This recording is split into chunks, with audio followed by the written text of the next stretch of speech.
अस्सलाम वालेकुम, बिस्मिल्लाहिर्रहमानिर्रहीम। शुरू अल्लाह का नाम लेके जो बहुत ही मेहरबान नहायत रहम वाला है। आज द क्रेडिबल एडवाइस चैनल से आज हम फिर एक सक्सेसफुल स्टोरी के साथ हाजिर खिदमत हैं। हमारे बीच एक हमारी क्लाइंट जो बाय प्रोफेशन फार्मासिस्ट हैं और सताइश रहमान खान मौजूद हैं, जिनका अभी recently US EB2 NIW stream के थ्रू कामयाब हुए हैं उनकी पिटीशन माशाल्लाह, और वो हमारे दरमियान मौजूद हैं।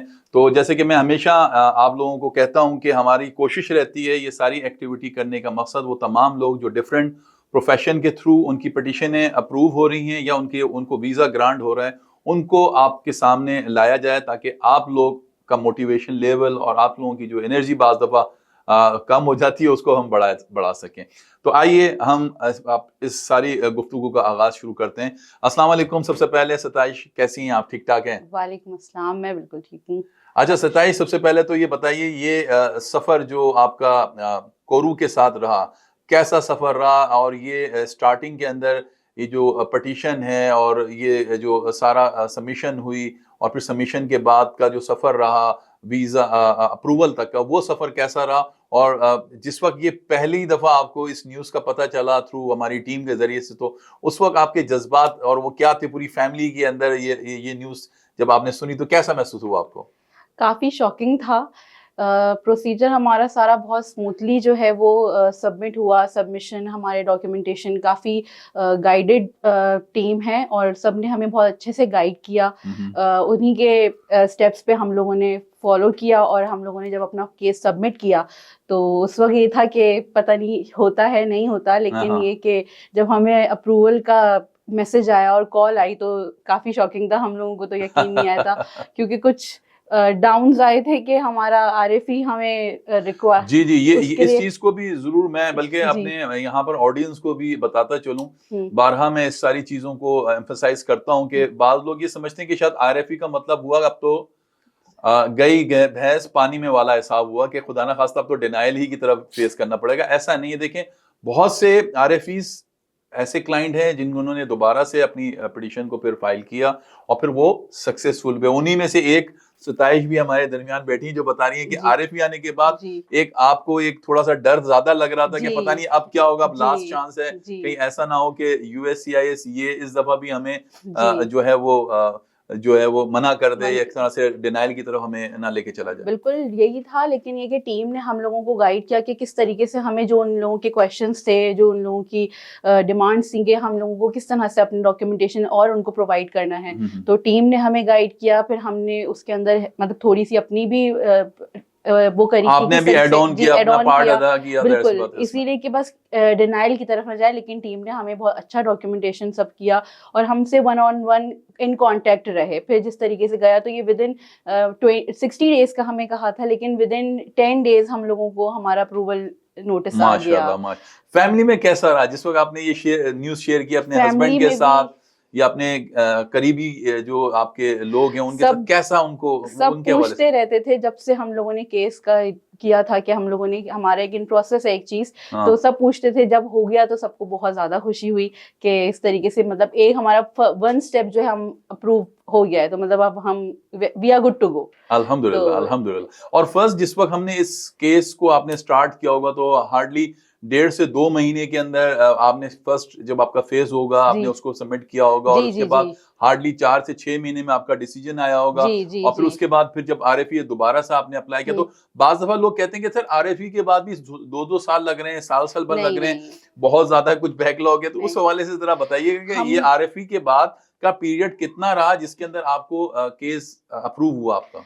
हमारा जो केस ही सबमिट हुआ था वो हमारा जुलाई 2023 में हुआ था सबमिट। तो अभी समझे 1 साल भी नहीं हुआ हमारे केस को। फिर हमारा 6 मंथ्स में आरएफई आया। आरएफई का हमारा गया है डॉक्यूमेंट। उसके बाद हमें 60 डेज का कहा था, लेकिन अल्लाह ताला ने हमारे लिए आसानी करी और हम लोगों का विदिन 10 डेज जो है हमें आंसर आ गया। तो 2 इयर्स नहीं, हमें 1 ईयर हुआ है अभी सिर्फ हमारा केस। अब देखें, मैं यहाँ दोबारा से अपने जो ऑडियंस है उनको कहता चलूंगा कि ये बाज दफा डिफरेंट ग्रुप्स हैं, डिफरेंट प्लेटफॉर्म हैं, उसमें बजी अजीब व गरीब स्पेकुलेशंस होती हैं, डिसइंफॉर्मेशन फैलाते हैं क्लाइंट्स। लेकिन ये जो क्लाइंट होते हैं ये जाहिर सी बात है जेन्युइनली हमारे प्रोसेस के थ्रू, हमारे कंसल्टेशन के थ्रू आपके सामने लाने का मकसद होता है कि ये आपके साथ ट्रुथ और राइट बात, सही बात आपके सामने रखते हैं ताकि आपका एक्सपीरियंस जो है इन न्यूज के हवाले से बेहतर हो सके। अच्छा सताई, माशाल्लाह अब खैर से एक केस आपका अप्रूव हो चुका है एंड आई होपफुली के जो एनबीसी का प्रोसीजर है इंशाल्लाह वो भी कमोबेश थोड़े अरसे बाद वो भी कंप्लीट होगा और अब तो माशाल्लाह बड़े रैपिडली वीजा ग्रांट भी हो रहे होंगे। आप ये वीडियोस भी देख रही होंगी हमारे प्लेटफॉर्म से जो आ रही हैं, तो अब तो माशाल्लाह उस स्टेज पे हैं जहां वीजा ग्रांट्स भी होना शुरू हो गए हैं माशाल्लाह, जो इस स्ट्रीम के थ्रू जो लोग एनरोल हुए, क्योंकि बहुत ज्यादा लोग पहले इस चीज के ऊपर लगाते थे कि यार इस प्रोफेशन का जो है वो पिटीशन अप्रूव हो रही है, इस प्रोफेशन की नहीं हो रही, या इन इन इन इन इस तरह के लोगों की जरूरत अमेरिका में है, शायद इस तरह के प्रोफेशन के लोग नहीं है। जैसे फार्मासिस्ट के बारे में था कि नहीं जी फार्मासिस्ट इतने ज्यादा नहीं है, उनको शायद इतना ज्यादा वेलकम नहीं कर रहे, तो आपको ऐसा लगता था जिस वक्त आप आई थी कि वाकई, क्योंकि आई रिमेम्बर दैट जब आप लोग आए थे फर्स्ट टाइम मेरे पास और आई guide you about this all thing, कि आपको लगा था कि क्या एक सेल्फ बिलीव को आपको जो हमने दिया एज अ कंसल्टेंट का काम होता है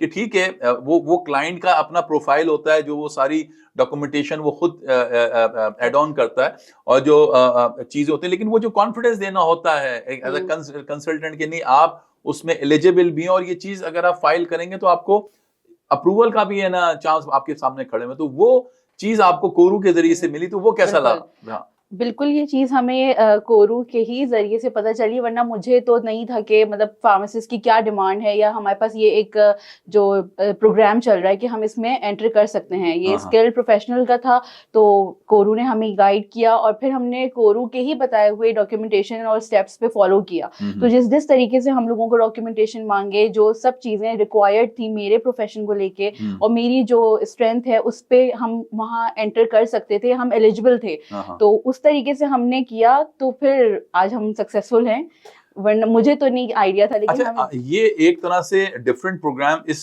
नौयत से भी है। और सताइश, आपने क्यों चूज किया इसको, सिर्फ वो जरूर बताइएगा कि इसमें आपको, मुझे याद है जिस वक्त आप आई थी तो आपने कनाडा के डिफरेंट पॉइंट सिस्टम और जो आइल्स वगैरह के हवाले से लोग 2-3 दफा अटेम्प्ट कर रहे होते हैं और जिस तरह ऑस्ट्रेलिया, तो उस चीजों से आपने कहा था कि ये तो बहुत जबरदस्त प्रोग्राम है कि अगर वाकई इस तरह से होता है तो ये तो मेरे लिए बेस्ट वन होगा कि आप इसमें मुझे एनरोल करें। तो वाकई ये अदर प्रोग्राम्स के मुकाबले में इसमें बेहतरी है। ये बहुत इजी और ये बहुत मुझे अच्छा प्रोग्राम लगा, क्योंकि इसके अंदर आइल्स का नहीं था, तो एज रिस्ट्रिक्शन नहीं थी और बहुत सारी चीजें नहीं थी, सिर्फ डॉक्यूमेंटेशन का था कि वो मेरे पास उसकी स्ट्रेंथ थी, मुझे मालूम ही नहीं था। तो आप लोगों ने मुझे इस चीज का बताया कि मैं अपनी फार्मासिस्ट डिग्री को जो है वो अवेल कर सकती हूँ, मैं एलिजिबल हूँ इस प्रोग्राम के लिए, तो फिर मैंने किया और ये मुझे काफी स्मूथ और ईजी लगा ये प्रोसीजर पूरा, और मतलब ये प्रोग्राम भी, तो ये मेरे लिए बहुत अच्छा रहा। जो मैं और कंप्लीट पीआर है, यानी ऐसा नहीं है कि आप कोई वर्क परमिट पे जा रहे हैं या टेम्पररी तौर पे जा रहे हैं, कंप्लीट फैमिली इमिग्रेशन है, यानी आप अपनी पूरे फैमिली के साथ, अपने बच्चे और अपने हस्बैंड के साथ मूव करेंगी, तो यही प्रोग्राम है। आप अपनी पूरी फैमिली के साथ या अकेले जाने का प्रोग्राम है? इंशाल्लाह पूरी फैमिली के साथ, बच्चों के साथ, हस्बैंड के साथ जो है वो मूव करेंगे, और फॉर बेटर फ्यूचर ही हम लोगों ने ये किया था, और हमें इस चीज का और कोई स्टेट रिस्ट्रिक्शंस भी नहीं है आपको, वो भी नहीं है कि जी कोई रिमोट एरिया। कुछ लोग होते हैं, ऑडियंस को मैं यहाँ बताता चलूं कि शायद कुछ ये भी है कि अमेरिका के अंदर कुछ ऐसे रिमोट एरियाज हैं, शायद उनको आबाद करने के लिए एक सर्टेन ये जो वीजाज हैं ये लोग दे रहे हैं, तो ऐसा कुछ भी नहीं है। रियलिटी आपको मैंने बताया कि आप अमेरिका के किसी भी स्टेट में जाके सेटल हो सकते हैं और आप पीआर के ऊपर जा सकते हैं, यानी परमानेंट रेजिडेंसी, यानी आप वहां पर ग्रीन कार्ड होल्डर बन के और आगे जाके this will be convertible in citizenship as well. सताइश, सबसे पहले तो वंस अगेन आपका बहुत बहुत शुक्रिया कि आप कोरू के इस प्लेटफॉर्म पे आई और आपने अपना कीमती वक्त हमें दिया और अपने हवाले से आपने यहाँ पर अपना इजहार किया।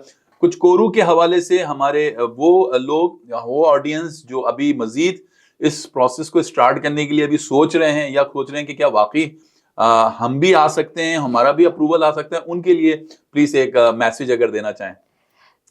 मैं सबसे पहले तो थैंक यू कोरू का ही करना चाहूँगी, आपका करना चाहूँगी कि थैंक यू कि आपने हमें इतने अच्छे से गाइड किया। और ये बिल्कुल ऑथेंटिक कंसल्टेशन है। मैं खुद इस चीज़ के लिए काफ़ी परेशान थी, लेकिन जब हमें इन कंसल्टेशन का पता चला और हम यहाँ आए और जिस तरीके से इन लोगों ने हमें गाइड किया, वो चीज़ मुझे सबसे अच्छी लगी कि कोई चीज़ इसमें फेक नहीं थी, कोई ऐसी चीज़ नहीं थी कि जिसमें बहुत लंबा अरसा हमें वेट करना पड़े। तो और प्रोग्राम जो हमारे लिए एलिजिबल था, जो हमारे लिए बेहतर था, वो कोरू ने हमें सबसे पहले तो बात है कि गाइड किया। अगर हम किसी और चीज़ में फंस जाते और 2-3 साल, तो इसमें कोई वेस्ट ऑफ मनी, कोई वेस्ट ऑफ टाइम हम लोग खुद अफोर्ड नहीं कर सकते थे, कोई भी नहीं कर सकता।